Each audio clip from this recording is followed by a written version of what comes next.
ஒரு நோய் நொடினாலும் சரி, ஒரு கர்ப்பிணிய மருத்துவமனைக்கு கொண்டு போகணும்னாலும் சரி, எல்லாம் உயிரை பணைய வச்சுதான். எங்கள் மலையாள மக்கள் பார்த்தீங்கன்னா இங்கே ஆஸ்பத்திரி எதுவுமே கிடையாது. வேறாவது ஒரு கர்ப்பமான பெண்கள்லாம் பார்த்தீங்கன்னா அவங்களுக்கு வயிற்று வலி மாதிரி ஆரம்பிச்சுக்கோ, அப்புறம் நாங்கள் அவங்களுக்கு தொட்டில் கட்டி தூக்கிட்டு போவோம்.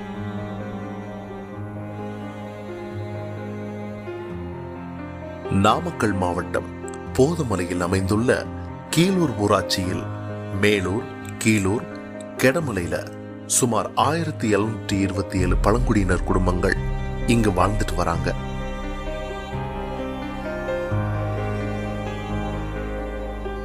பிள்ளைங்களும் காய்ச்சல் வந்தாலும் உடம்பு சரினாலும் தூக்கிட்டு கீழே போய் ஊசி போட்டுக்கிட்டு தான் மாதிரி வீட்டு சாயந்தரம் ஆயிரம் தூக்கிட்டு தான் மேலே வரணும். 75 ஆண்டு காலமாக எங்களுக்கு ரோடு வசதி இல்லாமல் நடந்து எதாவது அரைக்கணும்னா மடியும் தலை சமையாக தூக்கிட்டு கீழே மில்லு புதுப்பட்டியில் இருக்குது, அங்கே போய் அரைச்சிட்டு மடியும் தூக்கிட்டு வருவோம்.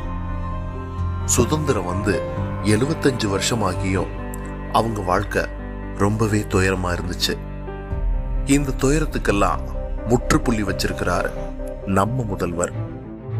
ரூபாய் 139.65 கோடி செலவில் 31 கிலோமீட்டர் நீளமுள்ள புதிய சாலை அமைத்து அவங்க வாழ்க்கைக்கு ஒரு புதிய பாதையை அமைத்திருக்கிறாரு நம்ம மக்களின் முதல்வர்.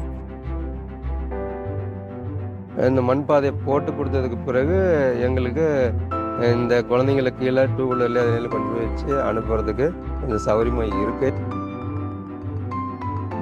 பொதுமக்களுக்கு எல்லாமே ரொம்ப திருப்தியாக இருக்குது. இன்னும் பிள்ளைங்க படிக்கிற பிள்ளைங்களும் பஸ்ஸிலே போயிடும், வண்டி வசதியிலே போயிடும். எவ்வளோ சந்தோஷம்லாம் பரவாயில்ல. நாம் கஷ்டப்படுறது நம்ம பிள்ளைங்கனாச்சும் கஷ்டப்படாமல் இருக்கட்டுமா. இனி அந்த மலை மக்களுக்கு பள்ளி எளிது, மருத்துவமனை எளிது, வாழ்க்கையும் எளிது. 75 வருட போராட்டத்துக்கு முத்தாய்ப்பா ஒரு புதிய விடியலாய் அமைந்திருக்கிறது இந்த மலைச்சாலை. முதலமைச்சருக்கு அதுக்கு நம்ம நன்றி வணக்கங்க. முதல்வர் மு.க. ஸ்டாலின் ஐயா அவர்களுக்கு நன்றி. எங்களுக்கு ரோடு அமைத்து கொடுத்த முதலமைச்சர் ஐயா அவர்களுக்கும் துணை முதலமைச்சர் அவர்களுக்கும் எங்களுக்கு கோடான கோடி நன்றி.